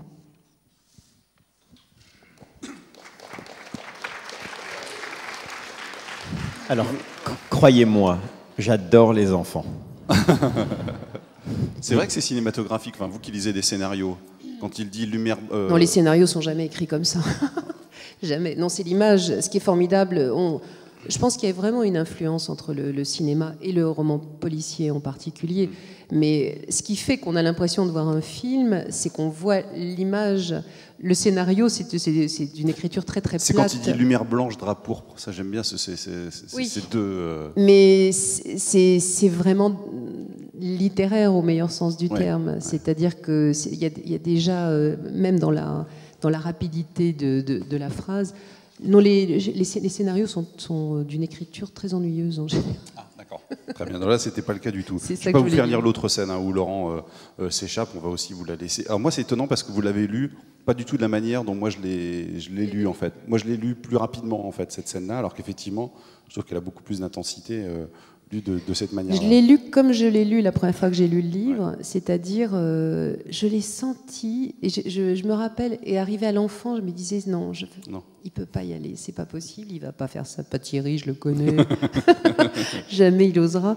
Et j'étais, mais ça, je pense qu'il a, enfin, où les hommes doivent connaître le même genre de peur, mais cette peur que moi j'ai ressentie pour elle, de savoir qu'elle était seule, qu'elle était dénudée, sortant de la douche, un craquement, et on a envie de dire, il y a un craquement, fais attention, on va voir. Enfin, moi, je vais voir. Quand j'écris un livre, je vais voir s'il n'y a personne dans mon appartement.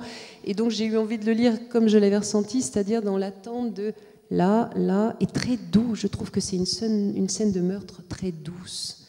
Il n'y a pas de violence du tout. Et c'est terrifiant.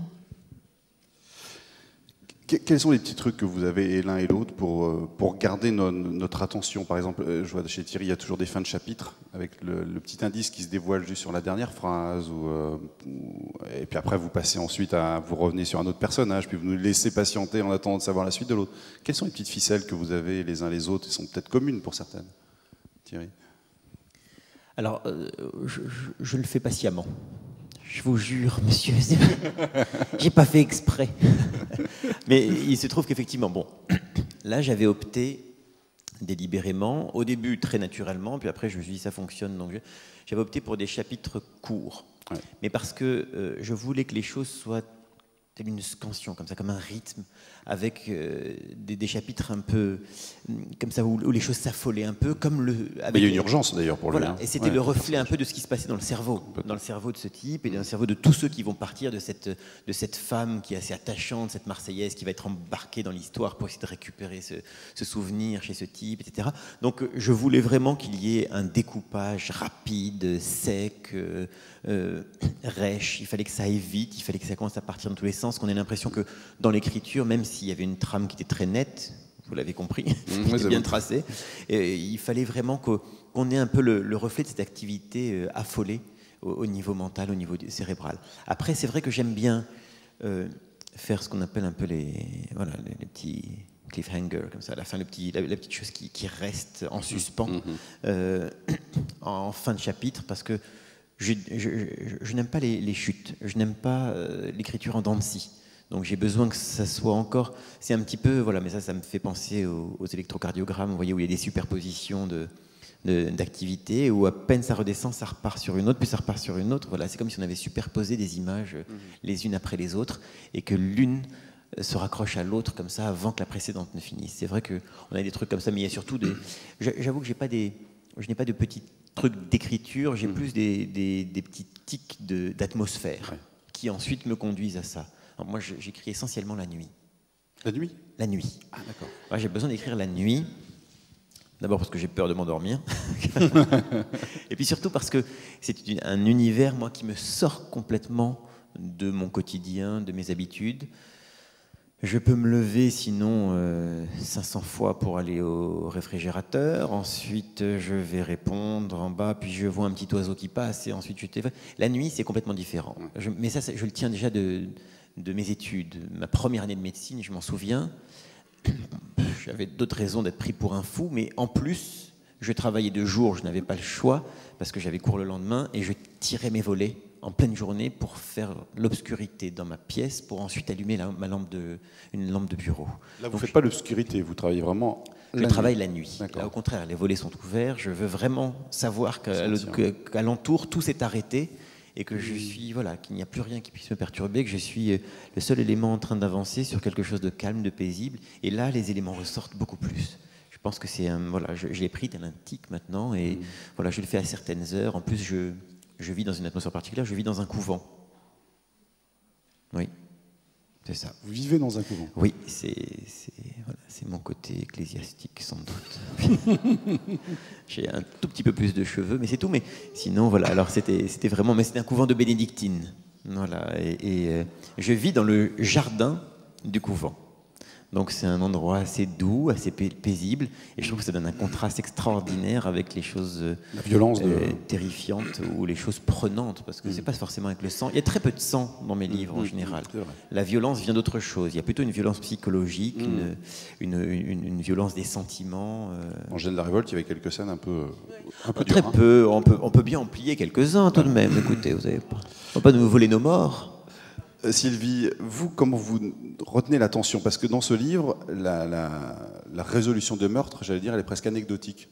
Oui, c'est pas de ça qu'il s'agit. On connaît assez vite le coupable, si je puis dire. Donc comment vous faites tenir les gens tout au long de votre livre? Moi, j'ai l'impression que... Enfin, j'ai pas de truc, c'est comme Thierry, je crois pas qu'on puisse avoir des ficelles, mais on est le premier lecteur. Moi, j'ai besoin d'être moi-même tenu en haleine. Et le rythme, quand je parlais du rythme intérieur du roman, là, c'est vrai qu'il a été difficile à écrire. Il y a le récit du commissaire Mangin, donc cet homme qui est dans la normalité, et c'est entrecoupé de petites scénettes de son point de vue à elle dont on ne sait pas exactement qui elle est, la tueuse en tout cas. Et c'est quelque chose que je ressens, c'est-à-dire quand je suis à un moment de mon récit qui est en suspens, je suis comme toi, j'aime pas les points qui bouclent, j'aime bien que les choses restent un tout petit peu en l'air. Et qu'il était temps de la retrouver, elle. Et elle, il fallait pas rester trop longtemps avec elle, parce que c'était difficile. Et que Mangin reprenait par un récit, mais c'est vraiment dans l'écriture quelque chose c'est en le faisant qu'on le sait. Et quand c'est comme une fausse note, où on sait qu'on est dans une fausse note, quand tout d'un coup ça devient un peu... ça s'étire, où il y a quelque chose qui ne se fait plus, hop, voilà, il faut resserrer, redresser. Et ça, c'est de la technique d'écriture. En quoi est-ce que l'un et l'autre, vous avez l'impression d'avoir progressé par rapport à vos débuts? Thierry, c'est votre quatrième, depuis Le sang des sirènes qui était votre premier. En quoi vous avez l'impression de vous être amélioré? Alors, je m'en suis rendu compte tout récemment, parce que mon premier livre a été choisi, a été sélectionné pour être au programme des premières et terminales dans une région pour le bac. Oui, et du coup, je suis allé, j'ai eu le plaisir de rencontrer des lycéens, d'aller dans des classes, d'aller échanger avec eux. J'ai dû relire ce livre. Je me suis dit que... Ils avaient bien du mérite. Je leur ai dit ensuite toute ma gratitude et mon admiration d'être allé jusqu'au bout. Non, pas à ce point-là, mais c'est de dire que du coup, on sent les choses. Et là, les petites tics d'écriture ou les astuces d'écriture qu'on ne peut pas dire clairement, se ressentent quand on sait ce qu'on fait aujourd'hui et ce qu'on a fait il y a quelques années. D'un autre côté, je pense que, je ne sais pas si on a progressé ou pas, je pense qu'on change. Je crois qu'on écrit à des périodes particulières de notre vie. Je suis sûr que c'est la même chose pour toi. Je crois qu'il y a des moments où on va avoir envie d'écrire d'une certaine façon, que ça va être dicté aussi par l'atmosphère, par les choses qu'on a en soi, qu'on a besoin de sortir. Et voilà, les gens me disent, vos 4 livres sont quand même très différents. Pourquoi? Mais je pense que voilà, Le gène de la révolte était, c'est vrai, beaucoup plus violent. Celui-ci, il est violent, mais différemment. Il est agressif, celui-ci, plus que violent. Le présent était très violent parce que j'avais sans doute je traversais une période de violence intérieure et qu'il valait mieux extérioriser à travers un roman qu'à travers ma vie. Il n'y a pas moins de scènes, j'allais dire, excusez-moi du terme, parasites dans celui-ci que dans le précédent. Des scènes qui n'étaient pas forcément utiles dans le précédent et que vous avez... Sur le moment, on a toujours l'impression que ce qu'on écrit est nécessaire, au moins au déroulement de l'histoire. Donc on ne peut le faire qu'avec du recul, et surtout ça, il n'appartient qu'au lecteur de le décider. Et très curieusement, quand les gens vous en parlent, des gens vont trouver une nécessité absolue à une certaine scène, et vont dire, mais parce qu'ils vont s'y projeter, et d'autres vont dire, cette même scène était vraiment inutile, moi ça m'a cassé les pieds, je suis passé dessus. Donc c'est tellement subjectif. Le progrès que j'ai l'impression d'avoir fait, moi, c'est que, contrairement au premier, où chaque chapitre était un miracle, de se dire oh, j'ai écrit un chapitre, 2, 3, et un jour j'ai écrit un livre, ce qui était une sensation incroyable, c'est que quand je commence une histoire, je sais que je saurais faire. C'est-à-dire, je peux l'écrire, je peux raconter cette histoire, je sais le faire. Et j'ai fait plein de détours, je me rends compte, et c'est là où je vais dire un peu le contraire, en fait, je crois. J'ai travaillé beaucoup les structures, j'ai travaillé les démarrages, j'ai cherché, à chaque histoire, j'essayais d'avancer pour acquérir justement cette technique, en savoir plus long, mieux la maîtriser. Et bien dans le dernier, et peut-être parce qu'il a été si difficile à écrire, j'ai presque délibérément cherché à retrouver cette même sensation d'invention et de liberté du premier où je ne savais rien. Et j'avais envie de renouer avec quelque chose qui peut-être a des maladresses par moments, qui n'est pas si maîtrisé, si contrôlé, parce que j'avais peur de perdre cette chose un peu magique du premier où chaque phrase est un petit miracle. Voilà. Et ça vous rassure pour les prochains, sans doute aussi. Oui. Est-ce que vous avez des questions pour Thierry Serfati ou Sylvie Granetier?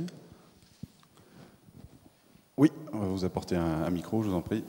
Si vous pouvez vous lever, s'il vous plaît. Merci. Bonsoir. Bonsoir. Voilà, j'aurais aimé savoir s'il vous arrivait d'avoir des dessins pour vos personnages qui n'atteindront jamais, dans le sens où ces personnages peuvent avoir leur vie propre et vous échapper. Alors ça, effectivement, oui, elle demande si on peut avoir décidé certaines choses pour certains personnages, même d'un truc, et finalement devoir s'en éloigner, puisque eux-mêmes ont pris... Alors c'est exactement ça. C'est-à-dire que ça nous arrive, dans le sens où plus on les travaille, plus ils existent, et plus ils existent, plus ils ont leur réaction propre et leur envie d'exister d'une façon ou d'une autre dans la situation dans laquelle on les a placés. Alors on peut décider de l'histoire. D'ailleurs, c'est vrai que dans un plan, moi je trace essentiellement l'histoire. Je ne trace pas tellement les réactions ou l'évolution psychologique, même si je sais qu'il va falloir évoluer. Mais ça se fait presque naturellement. Et parfois, j'essaie de forcer un peu le passage. Je pousse mon personnage quelque part, j'essaie de l'obliger à devenir, à adopter une attitude ou une autre, et je me rends compte à un moment donné que c'est vraiment peine perdue et qu'il ne pourra le faire que plus tard. Ou alors qu'il ne pourra pas le faire, et je ne force pas la chose. De toute façon, si je force, il se retourne et j'ai droit à une volée de bois vert, donc je ne recommence plus jamais. Et je crois qu'en écrivant, on résout le problème du libre arbitre. Moi, ça m'a beaucoup tracassé. Si Dieu existe, et s'il nous fait exister, et si notre destin est tracé, quelle part de liberté nous reste? Qu'est-ce qui fait qu'on est responsable de nos actions? Et c'est totalement fascinant de se dire que quand on écrit, on invente des personnages. Je n'ai jamais pris quelqu'un de la réalité pour en faire un personnage. Ils sont inventés de toutes pièces. J'invente l'histoire, j'invente le cadre, j'invente les événements. Et bien pourtant, ces personnages ont leur libre arbitre. C'est-à-dire qu'il y a un moment où je ne les contrôle plus totalement. Je les contrôle un peu quand même, c'est ce qui permet de raconter l'histoire. Et c'est pour moi une garantie de leur vie. C'est-à-dire que du moment où ils prennent un peu cette liberté vis-à-vis de moi, ou même qu'ils refusent d'aller là où je veux qu'ils aillent, ça veut dire que ça y est, ce sont des personnages à part entière, comme dans la vie. D'autres questions? Bonsoir. Bonsoir, monsieur Serfati. Bonsoir. Est-ce qu'il y a d'autres pôles structurants que le désir, la peur et la douleur? Excusez-moi, je n'ai pas entendu le début de la question. Pour M. Serfati, est-ce qu'il y a d'autres pôles structurants que le désir, la peur et la douleur? Alors, tout se décline un petit peu à partir de là. Mais effectivement, quand on parle de ces trois composantes pour la personnalité, il y a une chose que je n'ai pas précisée, qui est au sommet de cette pyramide, de ce que j'appelle la pyramide mentale, c'est le plaisir. Donc effectivement, tout converge vers ça. C'est-à-dire que vos décisions, vos actes, vos attitudes, vos pensées, vos idéaux, vos pulsions, tout ça va passer par cette fourche comme ça, par ces trois composantes. Et réfléchissez, prenez n'importe quel trait de personnalité, vous allez voir que c'est une déclinaison de l'autre, de l'un ou de l'autre. Si quelqu'un est plutôt de nature triste, il est plutôt dans une espèce de douleur intérieure, ce sera l'énergie douleur qui aura prédominé. Si quelqu'un est plutôt dans une attitude de manipulation des autres, à travers la séduction, à travers les mots ou à travers les attitudes, ce sera plutôt le désir qui aura prédominé, et etc. Vous pouvez tout balayer, vous verrez que ça rentre dans ces trois composantes. Ce qui est sûr, c'est que ce qui va rééquilibrer tout ça, et ce qui le maintient en équilibre, dans un équilibre très précaire, c'est le sommeil, ce socle-là. Et c'est vrai que c'est une façon de vous dire, voilà, on aura beau y déterminer des composantes pour la personnalité, on aura beau mettre un doigt sur certaines choses, on est passé par des phases où on disait que tout était génétique. Après, on vous a dit non, tout est acquis. Après, on a essayé de faire un mélange, c'est ce que j'ai essayé de faire. Et puis, mais en passant par le système des émotions, parce que c'est lui qui va, c'est par ça que tout va passer. Mais c'est vrai que c'était une façon de vous dire aussi, voilà, on est vraiment toujours borderline. Ce qui nous paraît pathologique, donc pas sain, malade, et ce qui paraît sain, la frontière est assez ténue, elle est très fine, et on est vraiment toujours à la limite, il est très facile de basculer. Mais ça passe effectivement par ces composantes-là. Alors, je suis content, alors je vais anticiper tout de suite, je suis très content que vous n'ayez pas demandé, et vous, quelle est l'énergie qui prédomine? Ce que bien sûr, on m'a demandé lorsqu'on est un esprit libre comme un lycéen. J'étais très embêté. Ce sera la dernière question à l'un et à l'autre. Qu'est-ce qui vous fait le plus peur, chacun, dans votre vie? Thierry? Dans ma vie d'auteur ou dans ma vie en général? En général. Puisque c'est vous qui nous faites peur, donc qu'est-ce qui vous fait peur à vous? Jusqu'ici, en tant qu'écrivain, c'était de ne pas pouvoir écrire le suivant. Maintenant, ce qui me fait le plus peur dans ma vie, ce sont les livres de Sylvie Granotier. Et ça m'a vraiment aidé. Bien, oui. Ça m'a vraiment aidé à oublier toutes mes autres peurs. Sylvie? Moi, c'est terrible, mais les peurs les plus fortes que j'ai, c'est quand il n'y a aucun motif d'avoir réellement peur. C'est-à-dire, confronté à des dangers réels, j'ai toujours eu assez de sang-froid et des bonnes réactions. Mais mettez-moi dans une maison à la campagne, seule, la nuit, et pas une maison alentour, ce qui est le cas de ma maison dans la Creuse, et mon imagination fait un travail remarquable. Moi, ce qui me fait peur, c'est la 4e de couverture de La Nuit Interdite, parce que vous avez un visage extrêmement inquiétant dessus. Je ne sais pas si... vous le verrez tout à l'heure en faisant dédicacer le livre. Ce sont les 2 livres vraiment à lire en ce moment. Thierry Serfati, La Nuit Interdite, et Sylvie Granotier-Bellatu. Je vous remercie sincèrement tous les 2 d'être venus ce soir.